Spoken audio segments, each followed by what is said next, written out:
first and foremost, it's called Sky Captain and the World of Tomorrow, but you're almost sort of main character-ish. You're a bit sort of disappointed it wasn't called sort of Polly Perkins and the World of Tomorrow. No, I think Sky Captain and the World of Tomorrow works better as a title. I mean, it's nice to kind of just be in there as the, yeah.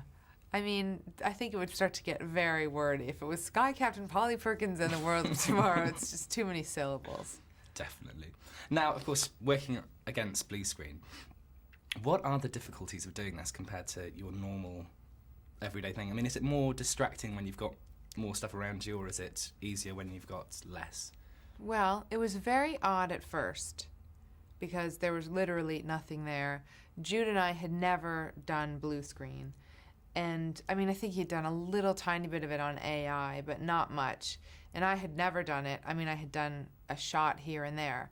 But I had never kind of done it to that extent. And it was a little bit scary because you thought, well, what is around us and how big are the robots and is this scary? Is this, you know? So I think actually when the film was all finished, there were a couple of shots that we had to go back and redo, I think from the first couple of days where, you know, we were walking through this warehouse and there was burning robots and chaos and we were just kind of like casually strolling through, you know, and when we saw it, oh God, we've really messed that up. But so it was hard to gauge, but we just had to have faith in Carrie, the director, and just kind of get used to it.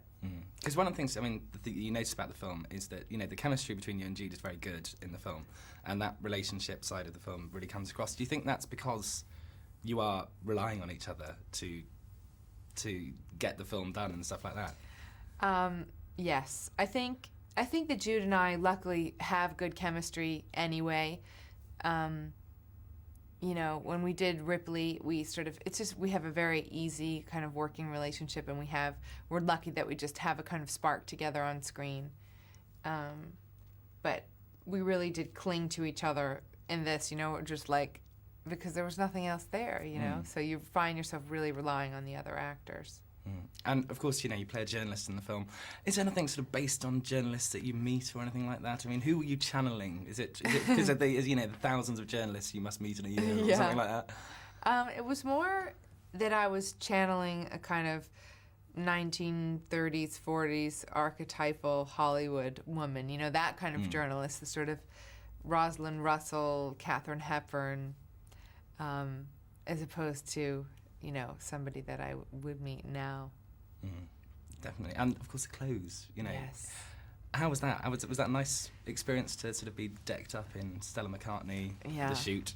It was fantastic, you know, because I've never really done a film where every day I went into work and got sort of dressed up as a movie star, you know, and that's what they used to do in the 30s, you know, they would go in. I mean, normally I'm playing something where, you know, it's period and you're in a corset or something, or you're in sweatpants, but, you know, to kind of get dressed up in that level of glamour was really fun, and Stella made the coolest costumes. They were so beautiful, and it was great. It was just that extra little thing that made the film special. Do you get to keep the clothes? No. I didn't get to keep any of them. Yeah, I'm going to file a complaint with somebody. Oh, well. Now, I wanted to talk to you about, I hope you don't mind me asking you this, just about, there's been some stories about saying you're taking legal action against the paparazzi. Oh, right. But what I wanted to ask was, what's it like, because people hear people saying this and they go, oh, they're moaning along, but what's it actually like for someone like you to have to deal with them? Right. Well, I don't mind dealing with it when, you know, I'm going to a public thing, or, you know, if I'm shopping on Bond Street or something, it's like, right, you know, you're a film star, you're going to Bond Street, expect it, that's the way it is. And fine, and I will give a paparazzi a lot of time if they just catch me, you know, or if I'm going into an event and it's like we're both working and we're both at our place of work. But when somebody's sitting outside your home all the time and following you in cars, it starts to be harassment. And especially when you have a baby and you're a woman alone with a baby and you're walking in the park or you're driving in a car and there are men popping out taking your picture, startling you, or following you in cars. It's just not right. And, there have been a few people who really been terrible. And so I'm just, doing what I can to take evidence. And I'm just keeping track of everybody and who they are, finding out who they are. I have total respect for the photographers who are at premieres or functions or whatever, and I'll give them all the time in the world, but not the stalkers who are outside my house. It's totally inappropriate, especially with a baby. It just makes me furious. I mean, what do they want? I mean, it just I don't seems know, bananas. But it's awful, just that feeling of being chased, and I feel like there should be a line where, you are allowed some private time with your child where there aren't people following you and making you feel terribly uncomfortable and worried. Now, just about motherhood as well. Yes. You've had your baby and all this.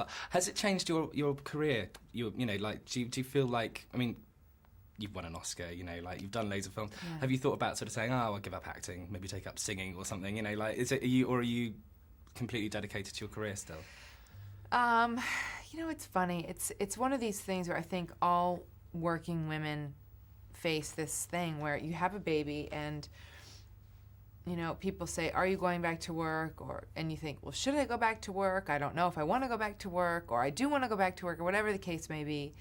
And it's very difficult. I mean, I am so lucky because, as you said, I was able to achieve so much in my 20s, and I worked constantly, and I traveled all over, and I had a fantastic time. And now, I've been given this incredible blessing, which is my baby, and I just feel like I want to be with her. I just can't imagine, spending my time away from her, especially when she's so little. But, in 3 months I may change my mind, or, you know what I mean? And I may decide to go back to work. I just think I'm going to try not to be judgmental of myself if I decide to go back to work or not go back to work, whatever the case may be. I think, all women, should respect each other and not judge ourselves and each other.